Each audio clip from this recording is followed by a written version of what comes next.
স্কুলে তিলক করে আসতে বারণ করছে। গরমের ছুটির আগেও বলা হয়েছিল যে তিলক করে আসা যাবে না। গরমের ছুটির পরে স্কুল খুলেছে, আমি স্কুলে এসেছি, তো ভাস্বতী নামে এক ম্যাম আমাকে বলেছিল, কেন তিলক করে স্কুলে এসেছিস, তোকে বারণ করেছি তাও কেন এসেছিস।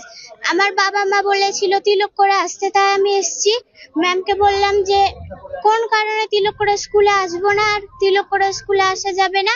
ম্যামকে বলেছি এটা লিখিত করে সিগনেচার করে দিন, তো তখন ম্যাম সিগনেচার করে দিল না আর বললো এটা কোনো কথা, অনেক রকম কথা বললো আর ভয় আমার হাত পা কাঁপতে লেগেছে। আর এখানে কি নিরামিষ খাবারের ব্যাপারটা তোমাদের জন্য আলাদা করে খাবারের ব্যবস্থা? না না, এখানে প্রত্যেককে মিড ডে মিল খেতে বলা হয়েছে, কিন্তু আমি নিরামিষ হয় না তাই আমি খাই না। পরে যদি এর ব্যাপারে কিছু বলে তাহলে আমি বলতাম যে আমার ব্যাপারটা আমি খাবো না। তিলক করে আসতে বারণ করছে কেন? তিলক করে যাচ্ছি তো তাদের চোখে খুব